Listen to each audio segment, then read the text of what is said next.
Okay. Okay, welcome. Or please, theme 3, group 3. Go ahead.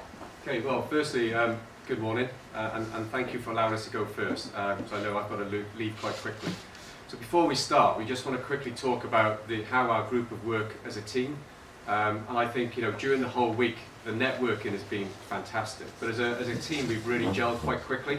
And I think the diversity of thought and the fact we've all decided to lean towards diversity is probably a real clear indication about how passionate we are about this subject matter. So as a team, we engaged really quickly, and the thought processes that came out were really, really positive. There's probably going to be some stuff that we're going to tell you that you've heard all before. We're just going to put a slightly different slant on stuff, now knowing that actually this is not just a localized issue to our own services, this is really national, worldwide, wicked problem. So I just wanted to put that out there that as a group, I'm really proud to be part of the group, and we connected really quickly, and I hope you enjoy what we're going to tell you. Thank you. I think we'll start real quick, just so for the friends in the back know who everyone is. My name is Dan Dillon. I work for the City of Boulder Fire Department in the United States. Yeah, so I'm Chris Hadfield. I come from Wales in the UK. I'm Andreas Harilau. I come from Cyprus Fire Service. Mark Alfred, I'm from the Netherlands, region Utrecht. I'm Christoph Theis, I'm coming from Luxembourg. Nella Anderson, Greater Copenhagen Fire Department. And Henriette Elmer from Greater Copenhagen Fire Brigade as well. And Linus Östman from Vasa, Finland. All right. So in the theme of sustainability within the fire service, our topic here today is diversity and inclusion. So one of the things that has to be paramount amongst all fire departments is, in order to be sustainable and future-proof the future of our fire services, regardless of where our department is to ensure that the people that we recruit and the people that we retain want to stay where we are. And in order to do that, there has to be a lens of making sure that we are a diverse and inclusive department. If you all will do me a favor and just close your eyes for a second and listen to what I'm going to say. Imagine walking into a fire station where diversity is not a quote on the wall, but a strength deeply embedded into the organization's DNA, where firefighters of all genders, ethnicities, and ages work side by side, responding with precision and unity to the community's emergencies.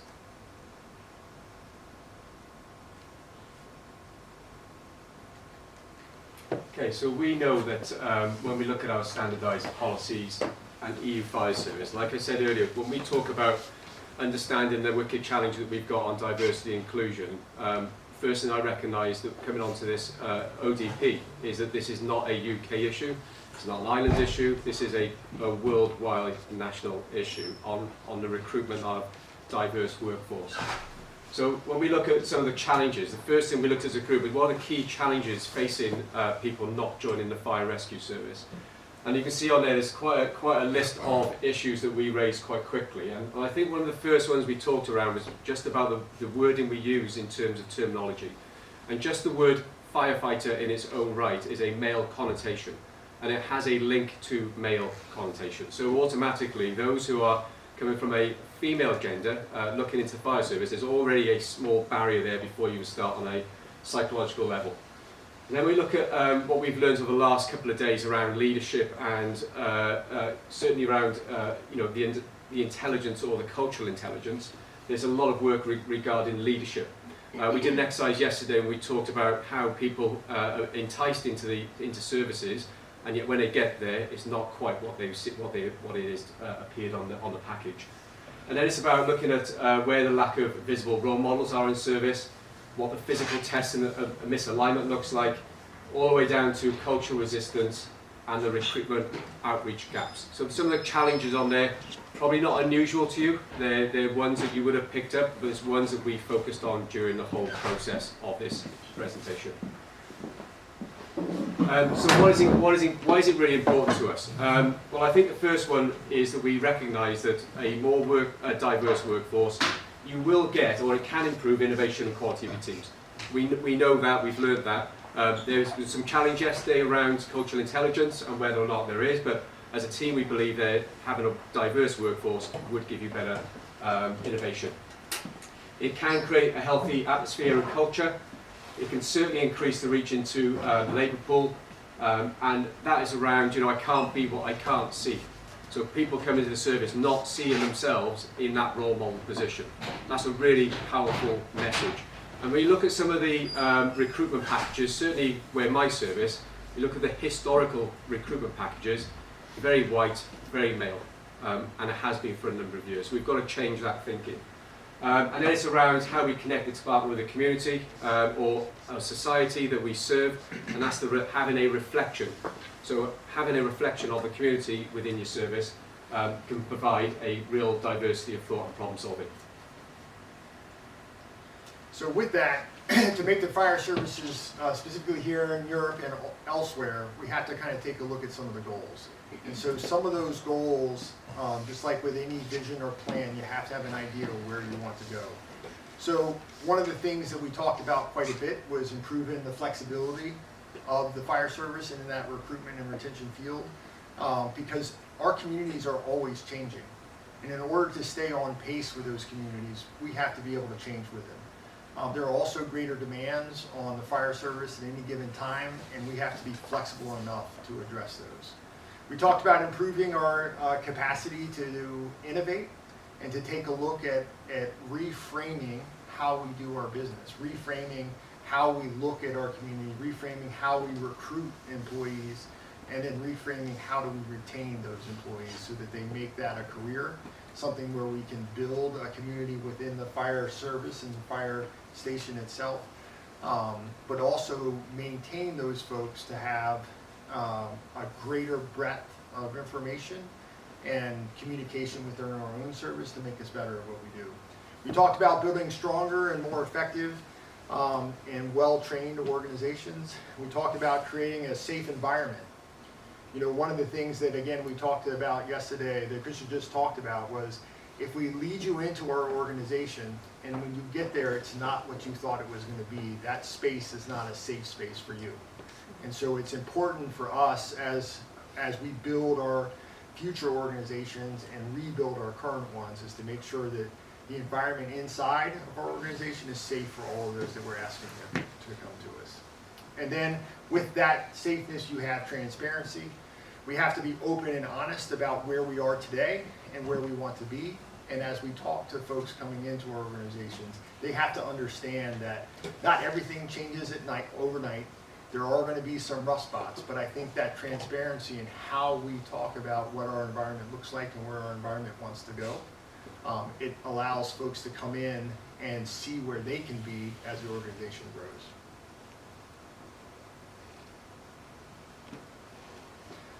So to build a diverse and inclusive fire service, we need to do a few things.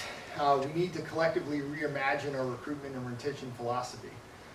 We need to focus on expanding our recruitment pipeline, which means we have to look beyond where we normally do.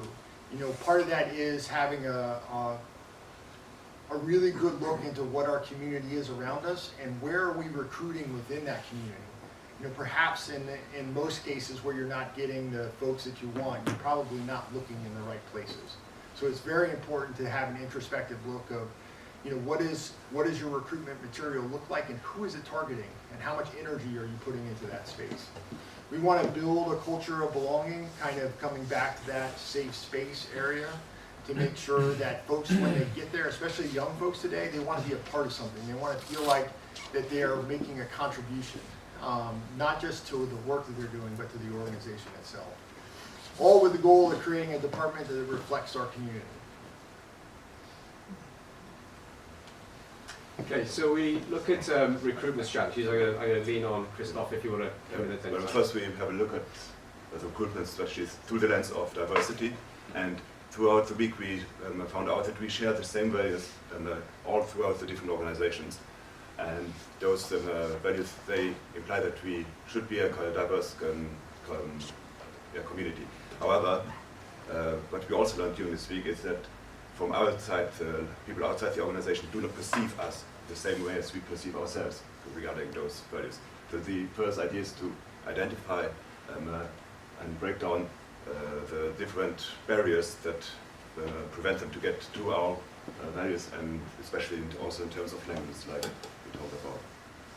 But it's not only how we perceive ourselves and how we present ourselves to the others, but also to have a look at the community, especially, like you said, we have to better understand whom we are talking about, who is the diverse community we are talking about, what people who we serve, we have to understand them better to reach out to them.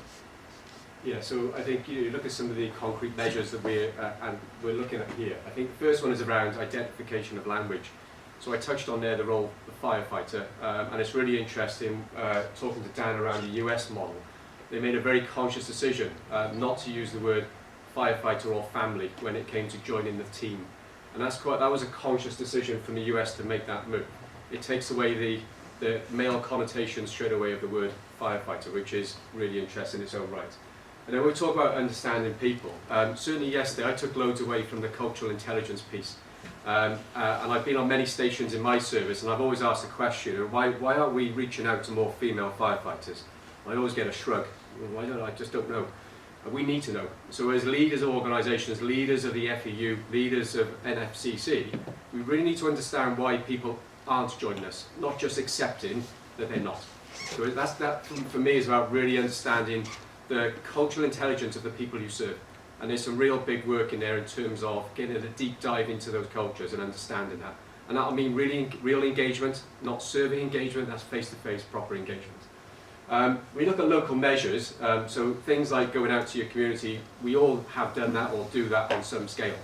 But what we're requesting here is that we do a really deep dive, and we invite those people in to work with us in co-design processes, rather than us doing things to people. So this is about real co-design of what does the fire and rescue service look like in the future. You've got to get people involved in that, not do things to people. And I guess the FEU role in this is around supporting the European nations on what does diverse strategy look like, and really putting in measures in there to understand and share on platforms. So I don't know at the moment, is there a sharing platform to share good practice on what does good recruitment look like and where it's been successful? I think that's a really important measure to look at. And of course, then we talked yesterday about leadership. There is no point having an organisation enticing people in if your leadership aren't designed and lined up to allow people to come in. I think that's a fundamental learning point for me yesterday, is you need to have all your processes lined up, or certainly have it transparent and ready. And then of course, celebrating successes. We need to celebrate the success of the move we make. So in the whole UK at the moment, we're still low numbers, we're still not getting where we need to be. And I know in the EU, everyone's at a different position as well. Sorry. So why does retention matter? Well, recruitment alone isn't enough. So we learned yesterday from that case study that getting people into our services is one thing, keeping hold of people is another. And I think we've really got to look at how we retain diverse talent, and that goes back to things like really good exit interviews, if there should be, but also early interventions if there's an indication of someone wants to leave the organisation, is to understand why they want to leave and really hone in onto that information. And then again, that's looking at your early departure progress, but also making sure that we've got the best morale in service. So I think it's about understanding how we work with different diverse groups. We're not just talking about the gender issue here, we're talking about wider diversity. HR kind of tells us that, human resources tells us that when people leave an organization, they often are not leaving the job. They're leaving one of two things: their supervisor or the culture. And so if we assume that that's the case, then every time we have an employee that leaves that isn't retiring because they've spent their career there, that there is a defect someplace in the system that we need to analyze, because otherwise that person would not want to go. Now there are always different reasons, family and people move and change, but the vast majority of folks who walk away are leaving a supervisor or they're leaving a culture that doesn't fit them. Then we have to be aware of that and be willing to take a look at where those gaps are and try and address them the best we can. We want to create an inclusive infrastructure, and part of the challenge with a lot of females and minorities right now is that our system is not set up to handle them. You know, a lot of our fire stations are older, and with the older style of fire stations use common bunk rooms and common bathrooms, and areas that today's individuals and members don't like. They want to have individual spaces, they want to have an individual bathroom, people want to, again, using that word, safe. So we have to take a hard look at what our facilities infrastructure looks like. What does it take to create renovations? What are we doing when we're building new fire stations and new facilities? Are we taking that into account so that when we attract a diverse workforce, is there a place for them to come into our fire station and feel safe, to sleep, to rest, to work, to find space when the job gets hard? Do we have all of those elements in place? And another struggle that a lot of folks deal with is, do the uniforms fit? Very few uniform companies create different body type cuts. And so it's a struggle sometimes to do a one-size-fits-all. And the last thing that you want is someone to be very proud of the organization they work for, and you give them their first uniform and it looks terrible. And so, and it seems simple, but that really, to feel good and you want to look good, and you have to take some time to find a company that can do that for you. As we're rounding things down, we want to make sure that we're building a culture of belonging. Again, we've talked about this in different variants, and the reason why is because it's so important. We have to train our leaders on inclusive practices. We want to make sure we frame and support them in that journey. We want to enforce zero tolerance policies for harassment and discrimination. We want to celebrate diversity through internal events and public recognition. We want to take a look at mentorship opportunities. You know, one way to bridge the gap between first generation employees within the fire service is assign them to a mentor that you have. We talked yesterday about that may not be the case if you're not a diverse environment to begin with. So look to your community. Look to other parts of your locality to see if there's someone there that can provide that mentorship opportunity to keep them and make sure that they feel like that they have a voice. We want to include cultural intelligence. We learned yesterday that diversity by itself does not make you better.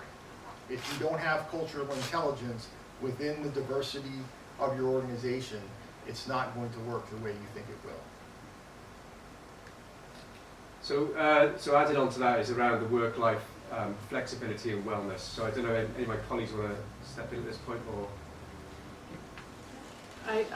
I can make some comment. You have to provide family-friendly policies so that maybe you can take some time off and be with the family if needed. It's both women and males and elderly and young. So maybe have some policies about that.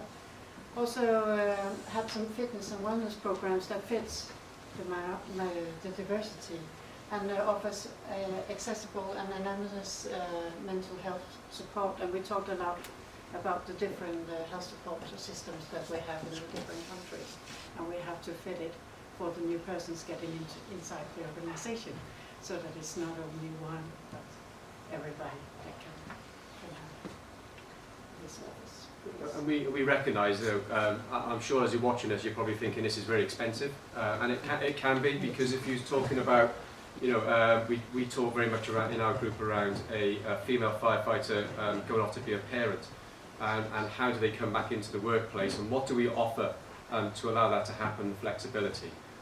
Whatever action you take, there's going to be an equal opposite reaction, and that will generally mean you need to invest somewhere. We haven't got the detail of that, but I think it's important that we recognise that every part of someone's career, when they dip out of the career, there must be a way of coming back into it. So that's probably one of the biggest challenges that we pose between ourselves as a group.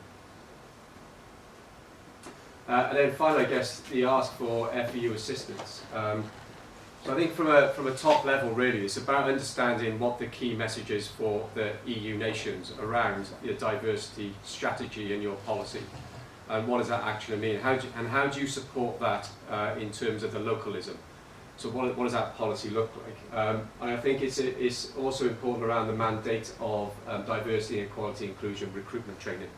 That is really important. I think you need to have some real key elements of what will make a success of this. And the only way you're going to be able to do that is by learning from all nations about what does real positivity look like. So that's the learning platform. It also needs to be really around strengthening the EU directives on equal treatment of employment and empowerment of departments to create flexible working schemes. So we talked here about some of the issues that we could put on the table, but that'll probably need some real big capital investment. If you're going to change your stations and make them as flexible as you possibly can, there's going to be some investment in there. We talked about a group in terms of, you know, when you want to include people, at what point do you get everything ready? Or do you be really open and transparent by the fact we want to work with individuals to make it happen rather than having it all ready and ready to go? But either way, there's going to be some significant impact and investment in different parts of the EU. And I think, you know, looking at the European Fire Diversity Index, that's about your data and understanding your data. So I don't know at the moment whether you've got a full data platform on what does diversity look like in the EU, but I think it's really important that you have that at your fingertips to understand what exactly is going on at any one time, so you'll be able to shape your policies and your strategies. That's all we have. Does anyone have any questions? Is there anything we can elaborate on? Awkward silence.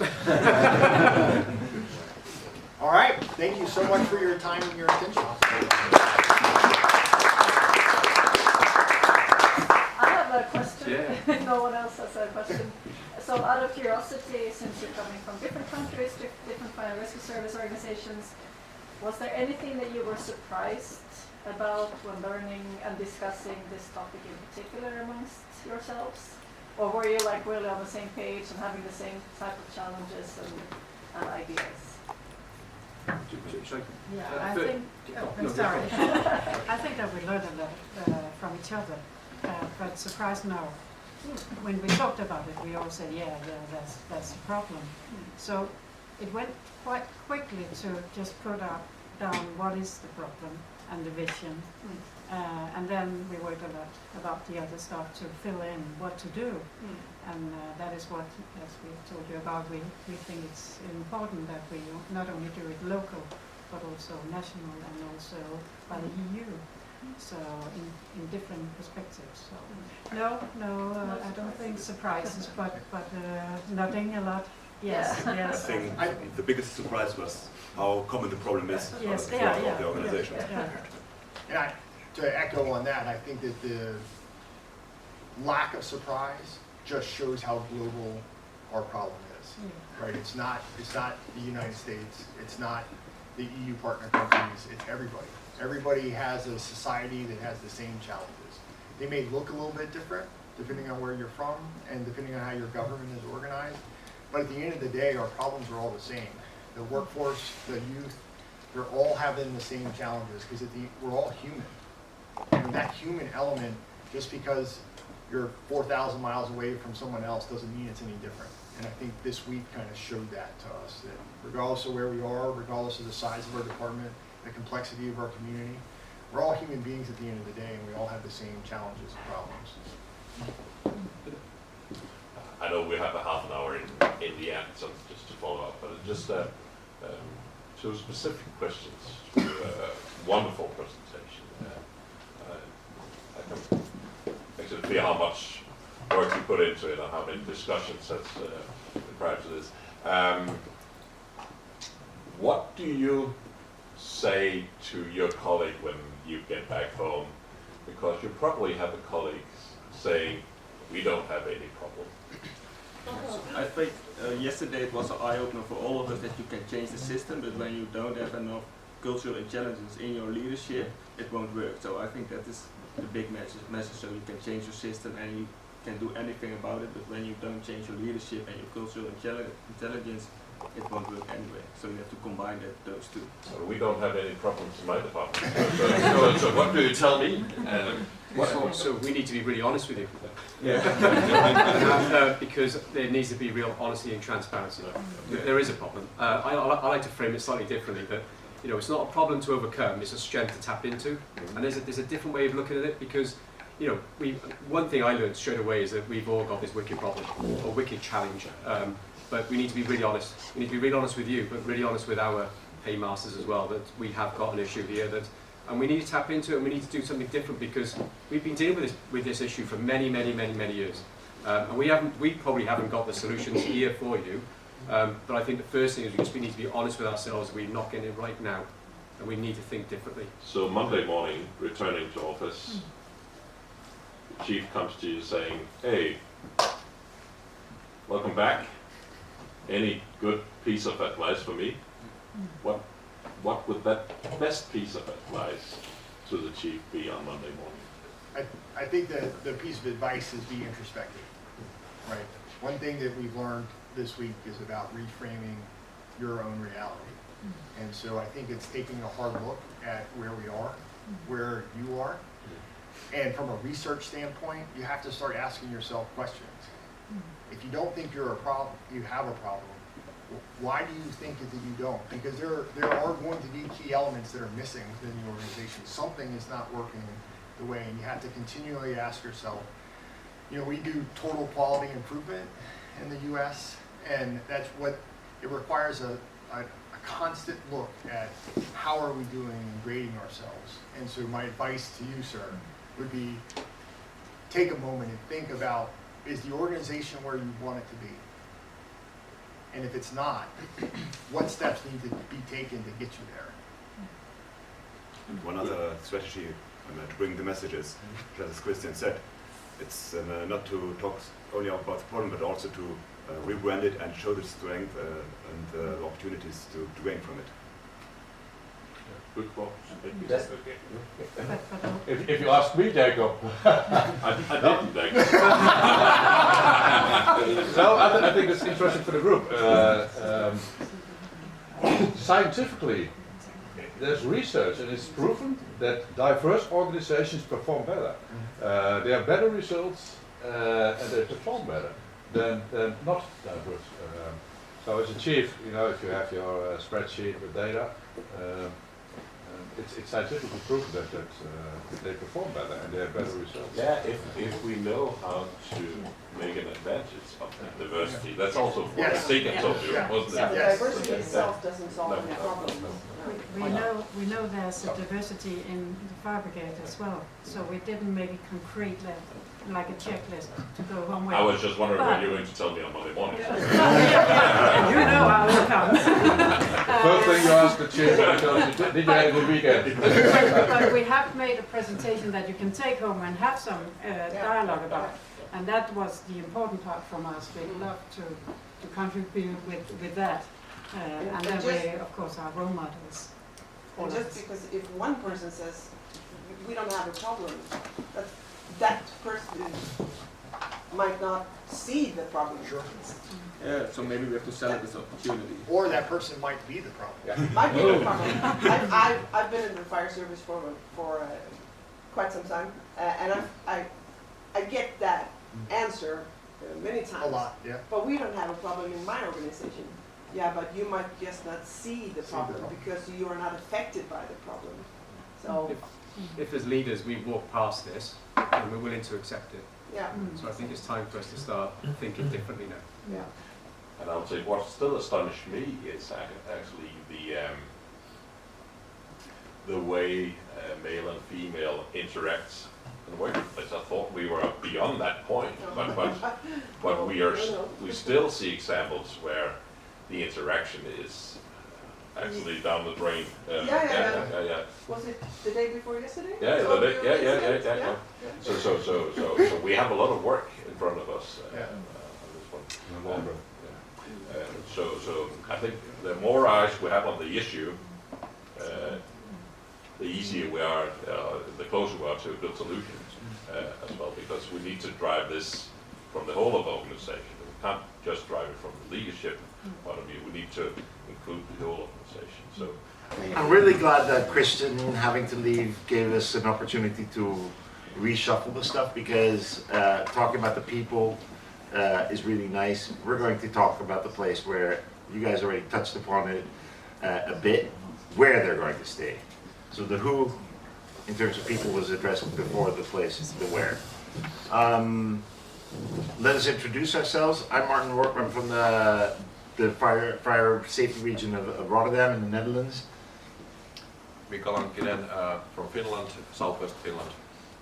I'm Daniel Nürnberger from Germany. I'm Jacinto Oliveira from Portugal. Tomis Lorestan from Zagreb Fire Brigade. My name is Markus Kerbler. I'm from the Vienna Fire Department in Austria. And we have one colleague from Berlin, Markus. Marcus, and I don't know his last name to be perfectly, Mitrovic. who's not here with us. Easy. I think it's only fair to actually introduce the missing man in this case. Also Estonian Janar. Ah, absolutely. Basically, what we came up with is we had lots of ideas, but we tried to take a relatively smaller approach, a sustainability platform. Basically, the start for us was most of the presentation about the sustainability as Margaret actually pointed out, and where we could actually work with sustainability for us, and this is what we came up with. The goals we defined provide basically sustainable measures to fire stations themselves, generating best practices across Europe, or for that matter across the big pond as well, create awareness for sustainability, provide data, templates, because some things are different, some things are the same, that there needs to be research, and in the end you need to make a template for a dashboard so you can actually see what you achieve in the end. And resources means resources in the broadest sense of the word. It's both ecological, but you can also translate it into money. Because we believe that there's savings to be incurred for our taxpayers as well. Current situation. There are lots and lots and lots of measures on a local, a national, and a community level, and it varies. There is no European standard or regulation for basically these fire stations, and it's debatable whether we're sharing our best practices amongst ourselves. We think that it's mostly nations amongst themselves or fire services amongst themselves debating it, and not that often that we're sharing the experiences across the continent or amongst services. And it's even more debatable that we actually have a unified platform where we have templates or data that we're sharing across the continent. And then you basically come to the question of money, how to organize that. Even in the Soviet Union, budget was the thing that actually was defining how to do things. So if they managed to do that in communism, it's quite relevant for us in a capitalist society as well. Small impression.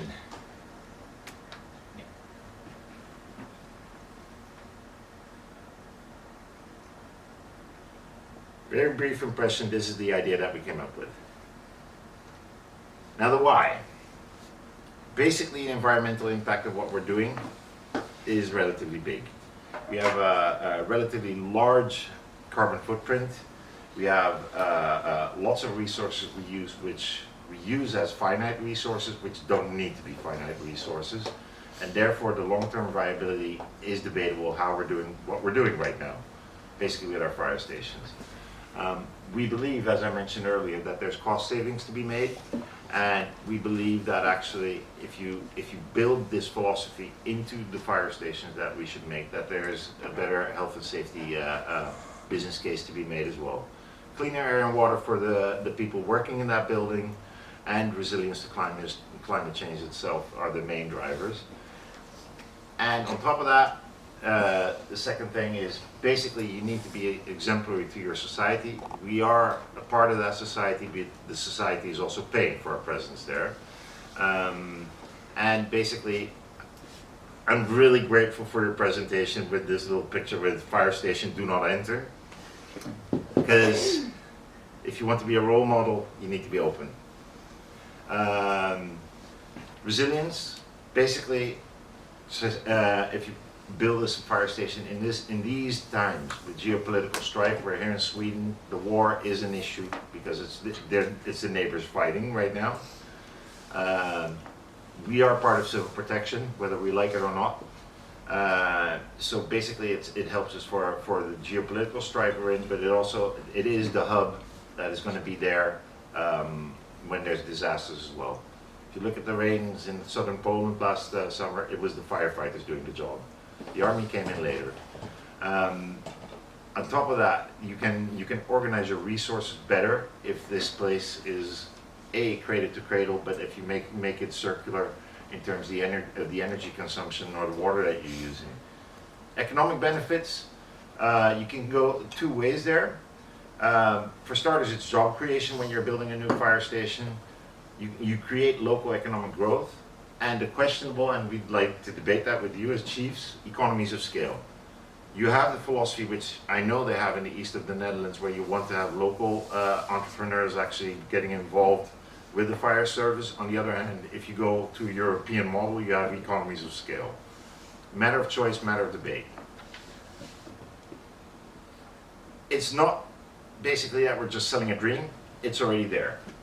Our colleague who is not with us right now in Estonia, they just built a zero emission fire station. The whole list you can read. Bottom line is they're collecting their rainwater, they're collecting their solar energy. We discussed, for example, with the Finnish colleague that they would prefer wind energy. Quite makes sense if you half of the year you don't have sun.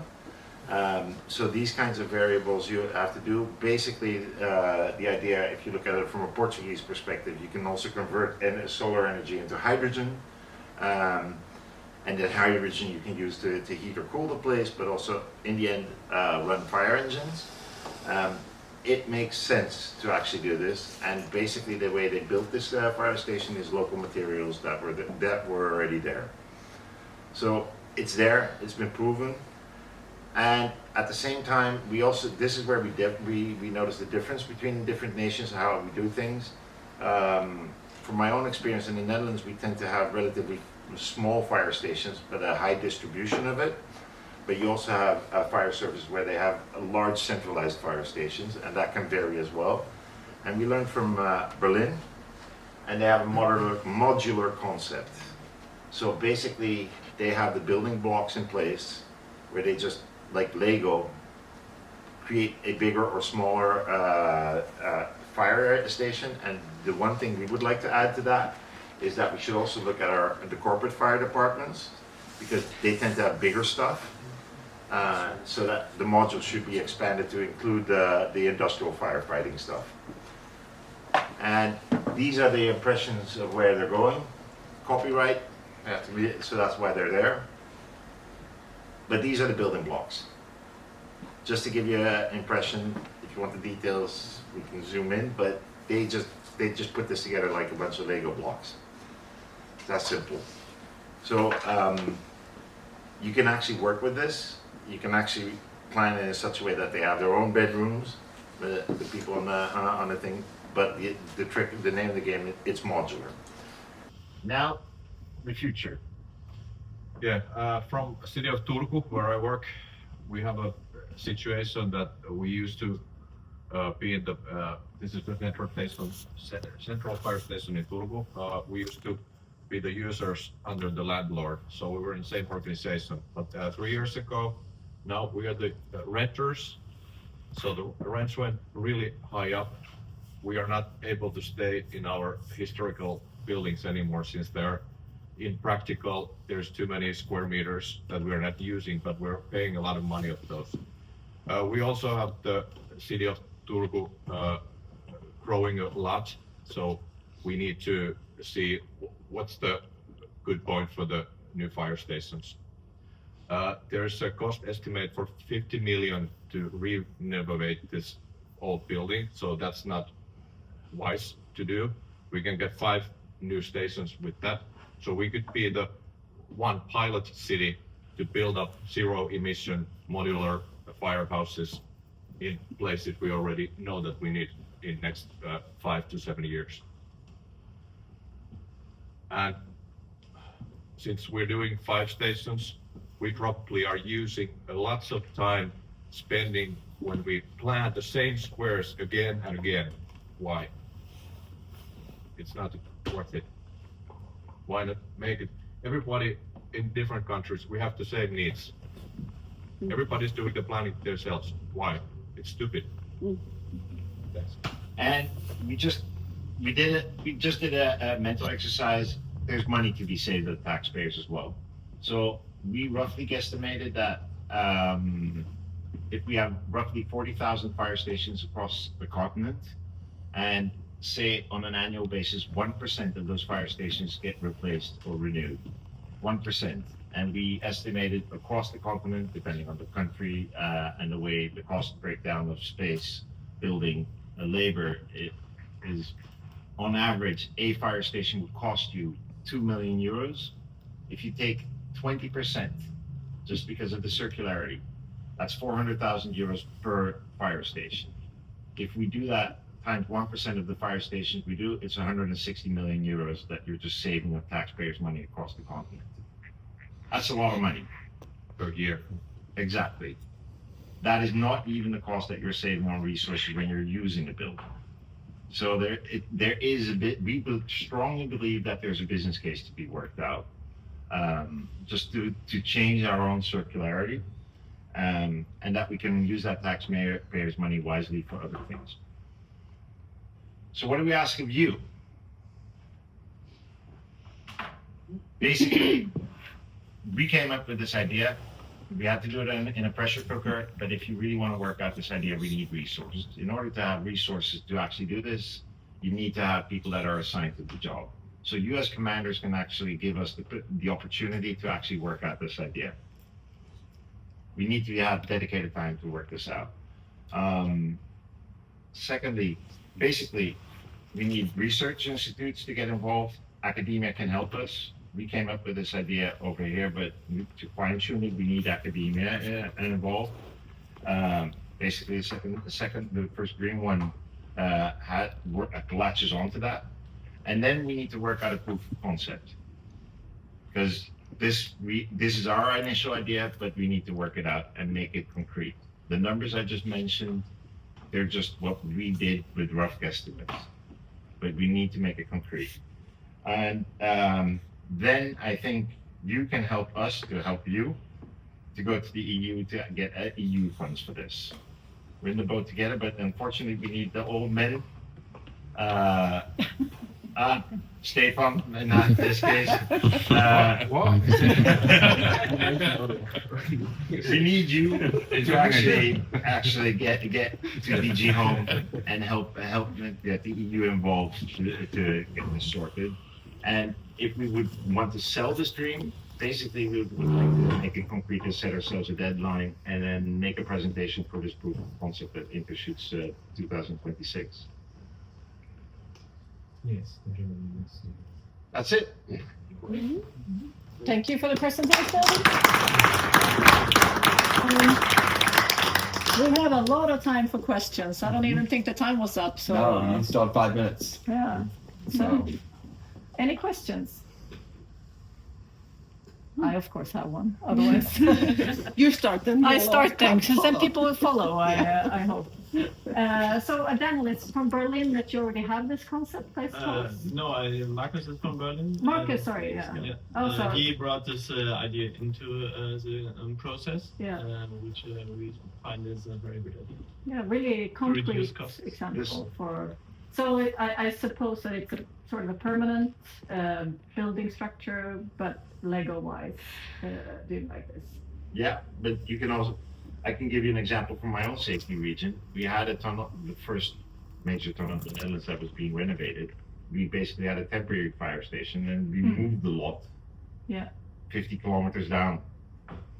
Yeah. So it can be permanent, it can be stationary. That's the advantage of modular building. So actually, back home, my husband is actually working for a company providing these types of pavilions. So that's why I'm really super excited. I've heard a lot about these pavilions and what they can do and stuff like that. I know the system, Here. but not from the angle from sustainability, but from the angle of pop-up stations.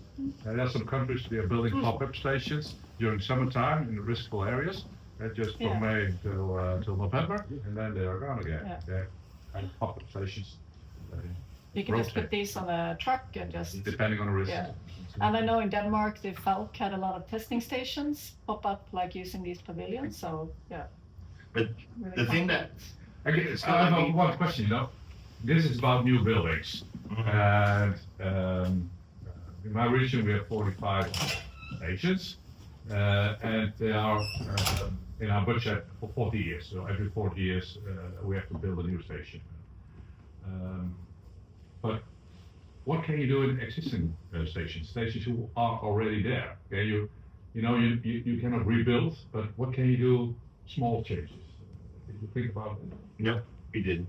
That's the honest answer. What we realized during our discussions is that there is not only the one solution, which in every situation, in every geographical region, which fits to every circumstances. They are different in the countries, but there are many solutions, and what be a good thing would be to have an centralized platform which gathers this information and provides it, and you can kind of scroll through and look what fits for you.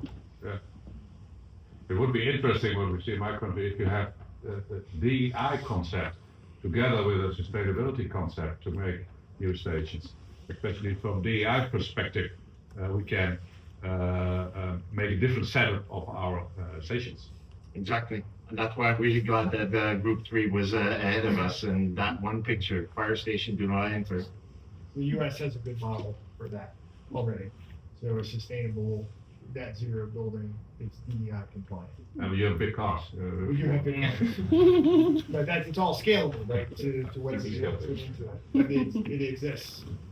I think it was a great presentation, and also bring up a lot of ideas in my head. Because I think you actually pinpoint one of the biggest problems we have in Europe is that we have a ton of knowledge in the fire service, but we are very keen to keep that information to ourselves. So when we're going locally to build a station, we're trying to invent the wheel once again. So the discussions I have with my politicians, this is actually, we have old stations. What are we going to do in the future? What kind of demands, what modern demands is there to the station today? So having a network, figuring out what kind of minimum demand for a station, modern station today, it's a huge step forward. So we can take all the good experience for all different countries within Europe, and in the future perhaps make an EU standard for a station. At minimum, this is what a fire station should be like. That could be a really, really good idea. Yeah. And this is what basically I think in our group dynamics happened is we got the example of Estonia. We added the Berlin modular design, and we had the idea that and they're working on it right now.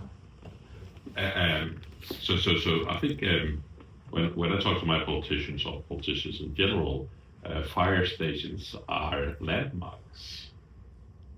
So depending on the local politicians, they all also want to make a statement with a fire station. It could be architecture, that could be positioning, that could be lots of things. But having some kind of minimum standards, saying to the politicians, we really need this. We need this way. The interior should be like this to take into consideration diversity, inclusion, and we also need how to manage dirty and clean areas. What are we going to do in the future when we're washing our bunk gear, stuff like that? So a lot of things to be discussed here. I think it's really, really, really, really good.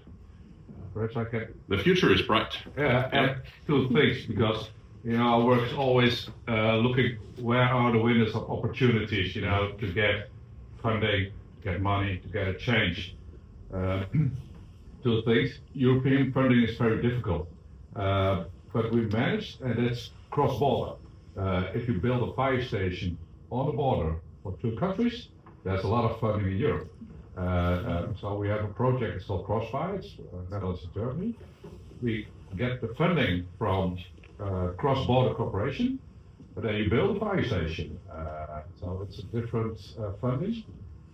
Secondly, I think that there's a window of opportunity in a lot of countries, and it's the resilience policy. I know in my country we have 1,000 fire stations, And that's the last place of resort where nothing works anymore. When you have the blackouts for 5, 6, 7 days, what's the place you're going to be? And 1,000 fire stations going to be a kind of place where people can go to, where you can get electricity.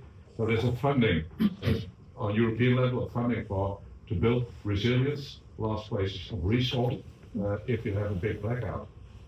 And we try to get that funding to get our stations more sustainable. So it's always looking for where's the money. And my advice would be to the countries, look at the funding for building a resilient society, because there's the money this time for renewing your fire stations. And because, thanks to Estonia again, because they feel the threat. They were a Soviet Union, and now they're an independent small country. So they're basically preparing their fire stations like that, and it goes quite far in terms of basically war preparations. That it is the civil protection hub. So basically, we should look at standards to do that as well, and it makes sense. So that's why we touched upon it in the why as well. I think I'll bring it back to Wim, to our press teacher from Czech Republic. It could actually be an exchange of experts program. Yeah. You should take experts from different countries, bring them together. And there's funding to do that, so that would be the first step to do this and explore the different angles on this one. How many of your fire services have analyzed your carbon footprint? I think we're working on it. Yeah, because we did it back at home, and I was really astonished that the biggest carbon footprint was in what we call scope 3. It's where we're going to set demands for our suppliers. It's there. That's where the carbon is used. It's not in lighting lights and vehicles, but it's in the manufacturing of the things we're using. So there's a lot of things to take into consideration here as well. Wonderful presentation. I'm full of ideas, and I'm sorry, Pernille, but we're going to work something on Monday. I'll offer just something. So in the United States, there are 3 fire station design conferences. That may be something to look at. And at those conferences, they do exactly what they've been talking about and what you've asked for. Is there a standard design? And the answer is that networking capacity gives you some of those answers, which may be a good step forward. I can send you links to them. I'll forward it to you. I know it's quite a trip. Yeah. You guys were so gracious to have me here. Those resources do exist because we're constantly trying to innovate at those levels, and so that might be one piece that someone could bring back information. Thank you. That's great. On a smaller scale, I think this ties well into what you said in the first group of having a platform for exchanging best practice as like a minimum. That would be a quite low threshold place for you guys to discuss. You have to think things through, but there are opportunities for that. Right, good morning everyone. So this is our final presentation for the group. We were the team that formulated to oversee theme 2, which was essentially sustainability in part-time firefighters. The discussions, as you will see within the presentation, adapted quite a lot. But first of all, we'll introduce ourselves. So I'll ask my colleagues to introduce themselves first. Good morning, everyone. Wannes Tegge from Belgium. Morning, Tom Burke from Ireland. Stina Roa from Norge. Carl O'Brien from Ireland. I'm Dario Pick from Germany. John Sheehan from Ireland. Good morning. Good morning, Max Nussler from Germany. Good morning everyone, I'm Toby May from the UK Fire and Rescue Service. So during the discussions that took place, one thing that was quite key really is, as we've seen throughout all the discussions, I think the pattern that has emerged is undoubtedly there is a perspective from different countries in terms of how different countries may be impacted, or the different parts and mechanisms that exist within our countries of how we may be impacted by sustainable on-call workforces, but how we influence and improve that moving forward. So there's an awful lot of different moving parts, but one thing I would say is through the great work that my colleagues and we've been involved in, and the discussions, we formulated some real key commonality that we can progress in terms of sustainability moving forwards. But that just gives an indicator there of some of the theme discussions that took place. So essentially the aim was to ensure a sustainable, affordable, future-proofed workforce for the fire service based on call and volunteer firefighters. So actually the initial objective that was set for ourselves was on call, but when we look at inclusivity and diversity in terms of workforce and representation of workforce models within the EU, it felt very much important to ourselves that we had to look at volunteer firefighters as well as on call, because there'd be some services there that wouldn't basically they wouldn't be able to be involved and get the benefits of this discussion and any proposals that we put forward moving forwards. So perspectives from different countries. This felt very much initially, we have a saying in the UK of plaiting fog or herding cats, which means that the discussion led us to many different elements of where there may be an impact within all our countries of how we ensure, maintain and future-proof a sustained on-call and volunteer aspects workforce within all our countries. It led us to a lot of discussions from different parts of our countries. Does any of our colleagues want to, just for their countries, does anyone want to discuss any points or give an overview there?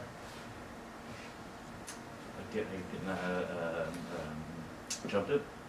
For Belgium, the working time directive is a huge ticking time bomb for the moment, so that was an important one for us. On the other hand, there's also some discussions going on how to retain our firefighters throughout their life, because mostly you start out with a lot of time and then some kids come and time lessens, and then maybe later on you'll gain some more time. How we keep the guys on board, the guys and all our members on board throughout their career. That was an important question for us. Well, for example, for Germany, we compete with different NGOs because, for example, with the THW or the Red Cross or something like this, we have a complete volunteer system. So the same people which could work for the fire station could work for the other NGOs and so on. So this is one kind, and the generational mentality means that we have another way of life. The society is changing, and when it was come to go to the fire station or the football club in the rural regions, the possibilities are endless at this day. So, yeah.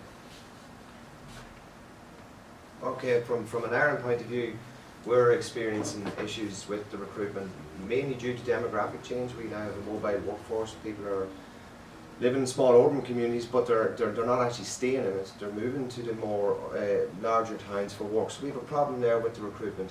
Also, from our own retained point of view, the work-life balance. You know, an on-call firefighter similar to the Belgium and the Matic, you know, they're constantly thinking they're tied to the local community of a 5-minute response. So this is posing issues as well. We have a paid system, very much like the UK, and the retained have what's the entitlements, what's the motivational factors as well. And I suppose really it's pretty much similar across all the areas. You know, people in the community, how can we keep them there, and that's really it, yeah. Okay, thank you, colleagues, for that. Yeah, so within there, and you can pick up a feel that the discussions are similar in terms of impact, but very varied in terms of the different dynamics and social dynamics that exist throughout the EU and throughout our countries as well. So that discussion there was based around recruitment, and essentially we split the discussion around recruitment and then retention, which are the big moving parts in terms of how we bring people into our service and create a more diverse workforce, and how we retain them and ensure that they stay.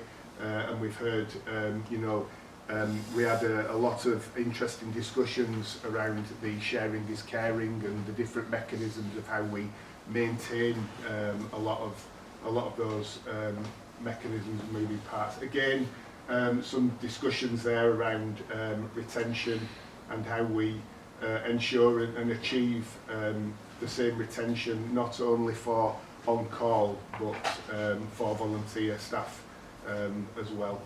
Anyone want to bring anything into there? Just yourselves? No, I think it's also a problem, like how do we retain the staff? Like, we did quite a bit of work on this in Ireland over the last 2 years, and some of the key points there: lack of recognition of the job, I suppose the feeling of belonging to the community. We had other things there too, with the time distance, structured time off to accommodate family life and also pastimes. And then again, earnings was an issue, how do you entice people to come to the fire service as well as hold down a full-time job. So that was the issues we saw in Ireland. So one thing that was a key discussion there is how, finance will remain a part of how sustainable a fire service or fire brigade is, but finance itself isn't the true sustainability parts that play within all that, which you just mentioned key points there. One thing for the UK is the UK has a national working model that in 2006 the on-call staff achieved the same legal status in terms of pay and standards of expectation for training than whole-time or whole-time firefighters, which actually brings its own disadvantages as well, because on-call staff having a very limited time frame for the work that they do means that they can't necessarily achieve all the expectation and standards around training and other parts as well that exist within the whole-time role. So it shows there that the different patchwork of elements that exist within all our services, but the commonality again in terms of where led us to create two objectives really. And the objectives were to focus on on-call firefighters and the working time directive challenges and how we feel we could place an ask to work within the FEU to support positive progression to that. And then volunteer firefighters supporting professionalisation and sustainability within the volunteer firefighter model. So we created a roadmap. So as we've just highlighted there, the perspectives from different countries, and a proposal of formulating and organising an advisory group within the FEU to establish terms of reference within that group for on-call and voluntary as well. It may be those may be subgroups within. Generate a survey. The survey will essentially become data throughout the EU of where do staff and managers that manage the on-call and volunteer aspects within all our services feel that the pinch points are in terms of recruitment and retention, and then to use that data for the purposes of lobbying and the development and communication of a toolkit, essentially how we can develop a toolkit that will allow all services within that patchwork to develop models moving forwards to make a more sustainable, efficient and effective, robust workforce and workforce models within all their brigades throughout all their countries. Okay. I'll hand over to Max now to go over detail. Next over, yes. I want to say a few words about our idea of this group. So we think of the structure of this groups, we need representatives from all the EU, all the participants, all the countries, and these representatives should be should have diverse profiles. So we need, I think, we need trainers, we need operational firefighters, we need managers, and so on. A very broad group of people, and we think we need sub-working groups in this group so we can address different tasks, maybe legal things or education or something like this, where you can figure out special problems and work with them. The function could be that this group is serve as a permanent body for the FEU, provide policy and organize annual forums for all these people, and we think this could be a voice for volunteer and part-time firefighters within the FEU, because from our perspective we don't have it now. So with these annual forums, they should be in physics, on place, they all like we here all together, not digital or something like this. In person. In person, thank you. Yes, maybe with additional digital forms or every 3 or 4 months. They can coordinate EU-wide campaigns like trainings, like camaraderie meetings or something like this, or only for exchange like we do here. And we think that we can maintain a European volunteer data dashboard. It's the same, I think, the other groups told already. So we need a platform to change information, to change knowledge within the EU across borders. Thank you. Yeah, I said it already. We think a biannual physical meeting or personal meeting or whatever could be a good mechanism, thank you, and a quarterly digital collaboration session maybe on special tasks. And the secretariat could be hosted by one rotating member. I don't know the system in the FEU. Maybe it could be the same system, so we call it the FEU headquarter, the same system. Thank you. So, we talked a lot about this, the sustainability impact of such an advisory group, and we think that the long-term strategic value is that we can I need help with this word, please. Institutionalize. Okay, I skipped this, the voice of volunteers. I said it before, we need a voice on the EU level. And we can enhance cooperation alignment, strengthen policy development, because it's all about lobbying, I think, on this level, and funding as well, yes, and promotes European identity and civil engagement across borders. I think we all in this room have a kind of a vision from what we want to live in the future, in which EU and which countries. Yes, we still have countries, but sometimes maybe in the future we will have one EU. Okay, it might be a far future, but maybe we can get to this. And it might be a starting point from there. Yeah. So leading on to that, obviously the recruitment and retention part of it is absolutely critical. I was blown away listening to volunteer firefighters or services that have in the main volunteer firefighters and the goodwill and passion and professionalism that fits within that, the mechanisms that will support that. People coming into our services creates diversity, more inclusion and representation linked to what was discussed previously as well. Yeah, thank you. Some words about the survey we just talked about. It's absolutely correct, but I think the first group said that talking with the people is always the best. But sometimes we think that you need data to argue with other people. So we thought that a survey, and we had an example from Ireland, is a way to collect this data, we need to argue. So we think we need separate but similar service to the organizations, to on-call firefighters and volunteer firefighters. As Toby already said, our aim at from the beginning was to focus on-call firefighters.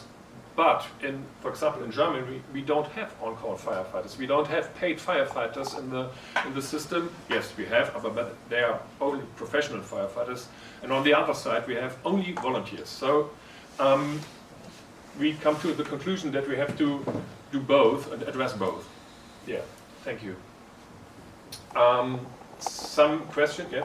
Yeah. So sorry, we can, if Max, if you don't mind. So this survey essentially will generate data looking at demographics, age profile, recruitment strategies that already exist, and retention strategies, why people have left. This is work that's been developed and has been delivered in Ireland already. Motivational factors for people staying, retaining people, and many different elements there. Cultural awareness.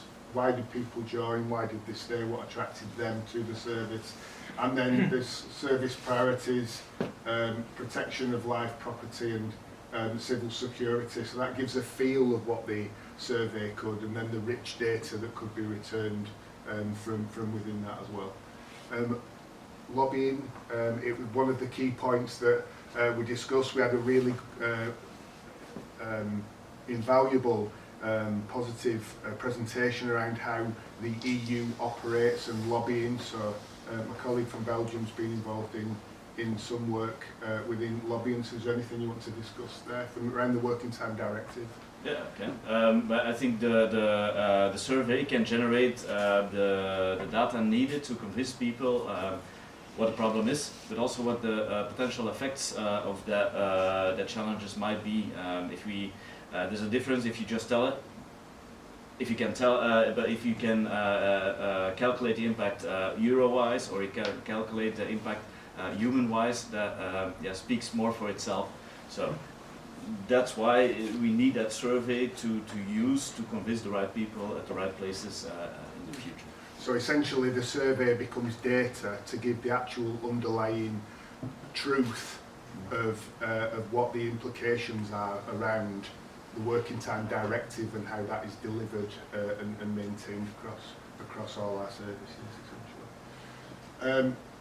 Develop and communicate toolkit, use the results of the survey for suggested measures. Max, is there anything you want to discuss there? Yes. Our thought is that everything we mentioned before led us to this point, that we establish a group to work together, to collect data, to build a lobby organization or something like this. I don't know the real word, but we want to give something of this back to the volunteers, to the on-call firefighters. So our idea is to implement such a toolkit on an EU base, and every country or every let us say every fire service can take the pieces they need and adapt it on their own. So we want to establish the, let's say, umbrella on top, and every station can take what they want and what they need. Yeah, so the great traditional approach in the UK is managers would have informed people of what we needed as a service, and that would have been implemented. People wouldn't have been part of it, and then the issue with change and culture takes place there. So really what we thought was the importance was to get the voice from the staff to help them build the change for the future and what's needed to be required, and for them to inform the data that will be required to achieve it. From my perspective, it's some kind of a circle. We give them the voice to change things, and we collect the data and give them some information, some knowledge back. So never-ending circle from my perspective. So yeah, in conclusion, essentially the ask or support required recommendations from ourselves, from the FEU, is formal recognition of an advisory group to be built, an integration into the FEU structure, Support the survey and the mechanisms required around that throughout Europe, whether that be a website, knowledge hub or dashboard. As my colleagues have mentioned as well, support lobbying, the professional body and voice, the recognised professional voice of the FEU being invaluable for that, and then support the development and publishing of a toolkit, the data that's informed from the survey, developing a toolkit, allowing more of a inclusive, efficient, effective and sustainable working model across Europe, factoring in all the different dynamics and patchworks that we discussed in the beginning, really. Anything from my colleagues that you want to add? That's it. One word. I absolutely appreciate to being here and meet you all, and I think this year is all about what we talked about in our presentation, all of us. I want to say thank you, and I appreciate really to be here. Thank you.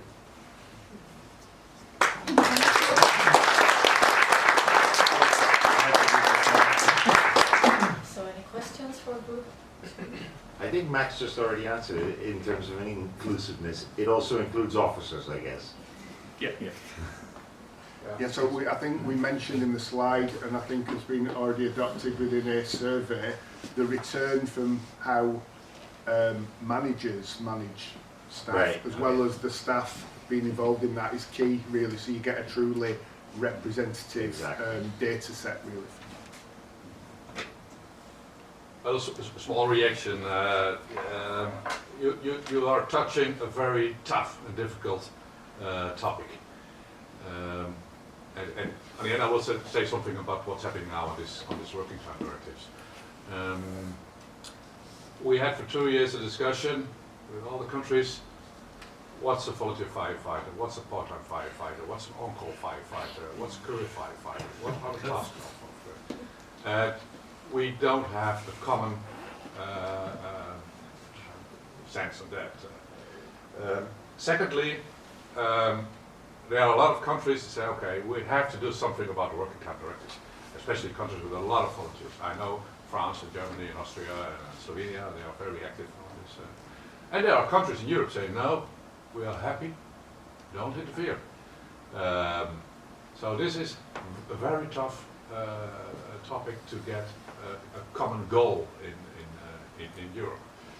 And I know that if you talk from strategic point of view, there are a few countries who say, I want to keep what I have now. I defense, this is my system, and I don't want those working time directives. I want to keep what I have. There are some countries say, well, there are a few good points on the working time directives, and perhaps we have to change a little bit on our part-time, on firefighters, etc., etc. So you see, that's the discussion. Should we defend and keep? Or should we say, well, there are a few good points in the working time directives. Perhaps this is a change of time or a time of change on this topic. Thirdly, we have collaboration between a few countries, a few organizations. We have the biggest organizations in Europe is the FEU, it's more management strategic, and the CTF. And we are collaborating with a few countries in Europe with the CTF, with the FEU, as we speak now, to talk with European Parliament, with MEPs, members of European Parliament, to change the working time directives. But it's not only about change the working time directives, it's about renew and look on a fresh way to our volunteer system, on-call fire system, etc., etc. Kind of a warning on results or profit. If you want to change legislation in Europe, it takes 5 to 10 years. So this is a long graph. But I know that the working time directives were not meant for volunteer firefighters. They were meant for people coming from country to another country and do the same job and want the same salary and the times you work. Last point is, the input you give now. It's not that we have tomorrow a plan for this on FEU level. But yesterday we had our council meeting, And we are working now on a strategic plan and to look how we can change our system of working groups, of exchange of expert groups, which are the topic for the future we have to put on the table. And we're working on that now. And what we said yesterday, tomorrow we go to Lund and we get input for our new strategic plan. So we will use your input, definitely, to look in our new strategic plan. It must be finished somewhere in November or December, to look those conclusions of you, how can we give it a good place in our strategic plan. One thing is for sure, we want to connect ODP alumni, especially the alumni, more to working groups, exchange of experts, and perhaps even a conference of all the alumni, because we now have 75 people who did this course. It would be very interesting to connect that to the FEU, have a conference with all 75. Okay, 3 years later, what have you done? What happened? So we are trying to get more connection between leadership, ODP, and our FEU. But it takes a few months to let it sink and then look how we're going to organize it. So, no promises on getting an advisory group, but sure it will be one of the topics on our agenda. I really think you are touching some of the most important issues in the European fire service. This one, we all know working director. You had a class with the guy from Peterson telling you about how to influence EU, and before getting started, you're already tired. So I think what you're proposing here is really, really good, because for us as chiefs, we really need to step up to see how can we retain the people we have now and how can we recruit new ones. I think we haven't realized yet, and when we haven't realized yet, the politicians in EU hasn't got a clue. If we're not able to keep the system on-call firefighters and volunteers, have you any idea how much it's going to cost? Yeah, absolutely. And how less resilient we'll be if this system collapses. So I think actually, as you propose here, even more data. What can we do as leaders to ensure the system? How can we involve it? I think we in Denmark, we made some brief survey, and if we're not able to keep the volunteers and on-call firefighters as we have today, it will be 2.3 billion Danish kroners. That's a lot more in Swedish kroners, but in euros, you have to divide it by 7, something like that.